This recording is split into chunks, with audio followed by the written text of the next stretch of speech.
Hana mến chào cô bác, anh chị và các bạn. Món bánh bò trắng tuổi thơ ăn kèm với bánh tiêu, hầu như ai cũng đều yêu thích. Bánh có vị ngọt thanh vừa phải, mềm mềm, dai dai, ăn rất là ngon. Hôm nay Hana xin gửi tới cô bác, anh chị và các bạn cách làm món bánh bò này mà không cần phải có men cơm rượu, nhưng mà thành phẩm ăn giống như vị lúc nhỏ Hana thường ăn. Trước tiên mình sẽ đi ủ phần cơm rượu trước. Hana sử dụng 250g cơm. Cơm này sau khi mình nấu mình sẽ để cho nguội. Sau đó cho cơm vào một cái hộp hoặc là một cái hũ. Phần men thì Hana sử dụng men vàng. Nếu cô bác, anh chị và các bạn không có, mình sử dụng men đỏ cũng được. Mình dùng 15g men cho vào cơm. Thêm vào 1/2 muỗng canh đường cát và 1 muỗng canh nước ấm. Mình sẽ trộn đều cho hỗn hợp này thật là hòa quyện với nhau. Thông thường để làm các món bánh liên quan tới vị ngọt giống như bánh bao, bánh bò, Hana thường hay sử dụng men vàng. Men vàng giúp cho bánh nở tốt hơn và thành phẩm bánh ăn cũng sẽ có mùi vị ngon hơn. Sau khi trộn xong mình sẽ đậy kín nắp lại. Cô bác, anh chị và các bạn nhớ dùng bút để ghi lại trên nắp hộp kẻo quên. Phần cơm này mình sẽ để nơi ấm ủ 4 ngày 4 đêm. Chỗ của Hana đang là mùa đông nên Hana để hộp cơm trong lò vi sóng. Khi nào mình dùng lò vi sóng mình lấy hộp cơm ra, dùng xong mình cho hộp cơm vào đậy lại ủ tiếp. Sau 4 ngày 4 đêm thì mình sẽ dỡ hộp cơm ra. Bây giờ là ngày 26 tháng 7. Mình sẽ trộn đều cơm lên. Phần cơm bây giờ vẫn còn khô ráo. Không sao, cô bác, anh chị và các bạn cứ việc trộn đều lên. Sau đó mình sẽ cho thêm vào cơm 250ml nước ấm. Nước ấm này khoảng 40 độ C, ấm ấm tay là được. Mình tiếp tục trộn cho hỗn hợp thật là hòa quyện với nhau.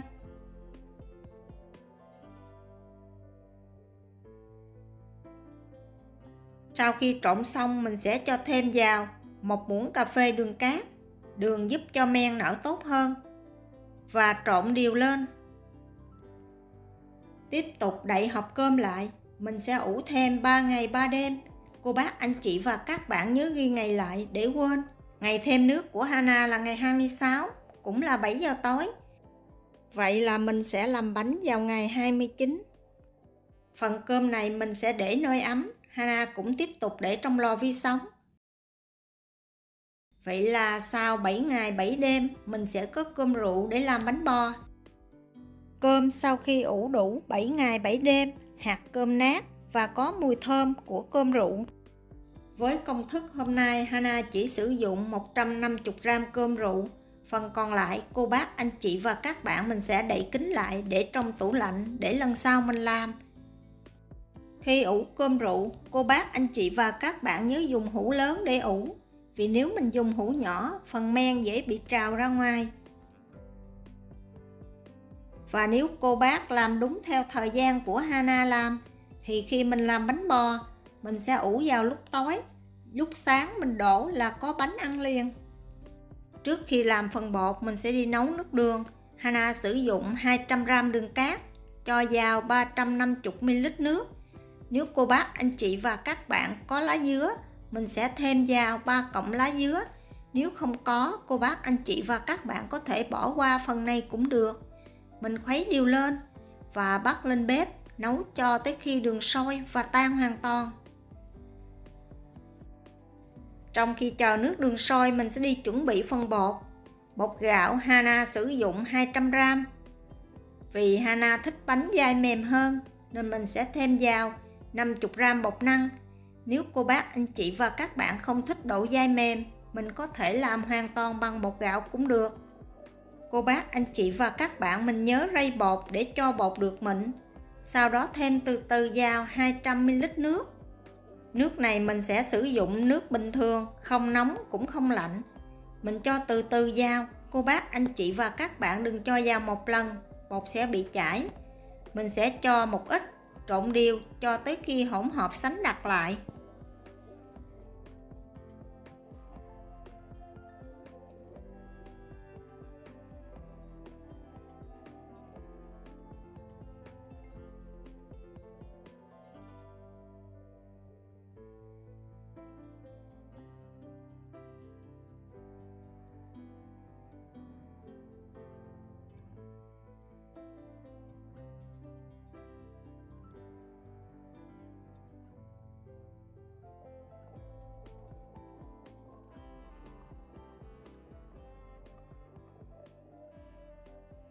Trộn xong, bột chảy thành dòng, có thể vẽ thành hình số 8 mà không bị đứt quãng là được. Phần nước đường này cô bác anh chị và các bạn nhớ nấu cho đường thật là tan và nước thật là sôi nha. Khi nước đường sôi và tan hoàn toàn thì mình tắt bếp, vớt bỏ phần lá dứa ra.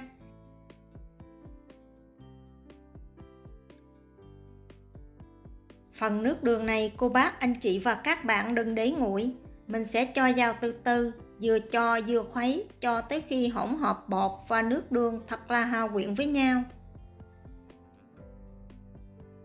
Các anh chị và các bạn nhớ để cho thật là nguội, vì nếu bột nóng sẽ làm giảm độ nở của men.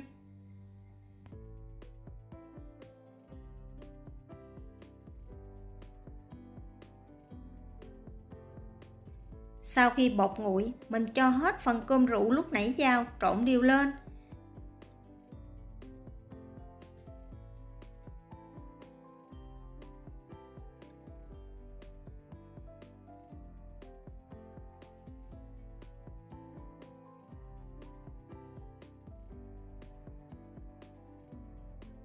Hana sẽ chuyển phần bột này qua một cái tô lớn hơn để một chút men nở không bị tràn ra ngoài.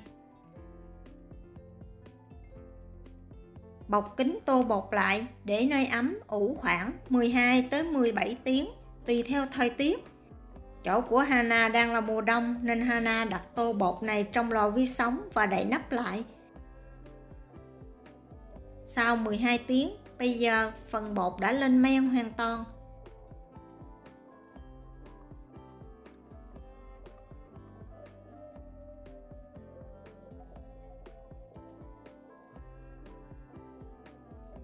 Để giúp cho bánh nở có nhiều rễ tre và ngon hơn, Hana sử dụng thêm bột nở. Phần bột nở này mình chỉ cần dùng thêm 1/2 muỗng cà phê là được. Cô bác anh chị và các bạn đừng cho trực tiếp bột nở vào bột, mình khuấy như vậy không đều. Mình sẽ cho bột nở ra chén, múc một ít nước bột, trộn đều phần bột nở này lên. Sau đó cho trở lại tô bột và khuấy đều lên. Để giúp bánh mềm và thơm hơn, Hana sử dụng thêm 1 muỗng canh dầu dừa. Nếu cô bác anh chị và các bạn không có dầu dừa, mình sử dụng dầu ăn bình thường cũng được, nhưng mà không thơm bằng. Sau khi khuấy đều hỗn hợp này lên, mình sẽ lọc qua rây để loại bỏ phần xác cơm rượu.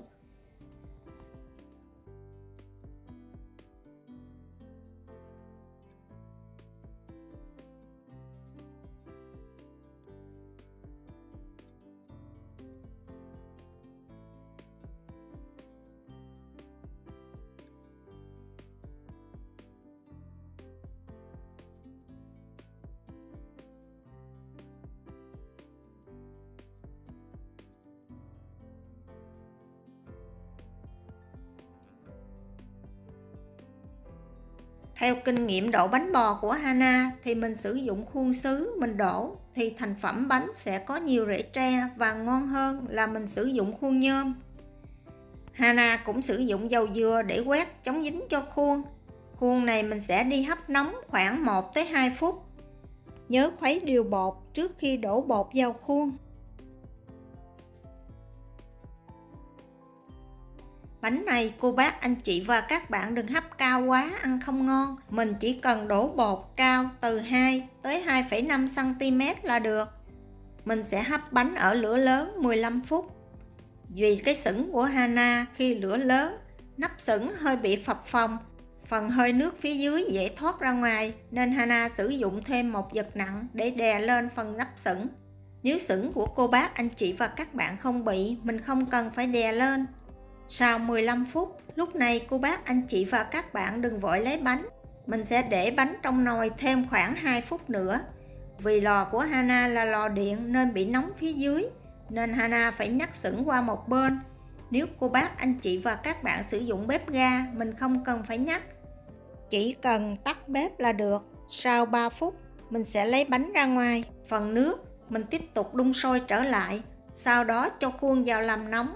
Và mình tiếp tục hấp như vậy cho tới khi hết phần bột.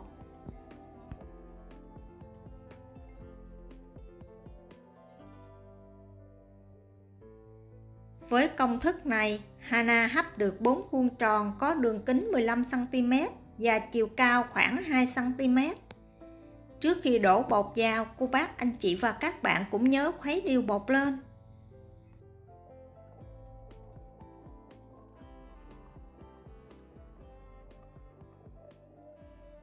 Sau khi bánh hấp xong, mình sẽ để cho thật là nguội trước khi cắt bánh. Bánh sau khi để thật nguội rất là dễ lấy ra khỏi khuôn. Cô bác, anh chị và các bạn chỉ cần lấy mũi dao đẩy nhẹ là bánh đã tróc ra thành khuôn. Bánh vừa dai vừa mềm, ăn có vị ngọt thanh vừa phải và mùi vị y như lúc nhỏ mà Hana thường ăn. Hy vọng với cách làm này, cô bác, anh chị và các bạn sẽ tìm được món bánh bò tuổi thơ của mình. Nếu thích những gì Hana chia sẻ, nhớ đăng ký ủng hộ kênh của Hana nhé. Hana cảm ơn. Mỗi tuần Hana sẽ chia sẻ vào 2 ngày thứ Ba và thứ Sáu. Cô bác, anh chị và các bạn nhớ xem ủng hộ Hana nha. Cảm ơn cô bác, anh chị và các bạn rất nhiều. Hana kính chúc cô bác, anh chị và các bạn nhiều sức khỏe, nhiều niềm vui và luôn thành công trong cuộc sống. Hana xin chào tạm biệt và hẹn gặp lại vào thứ Sáu.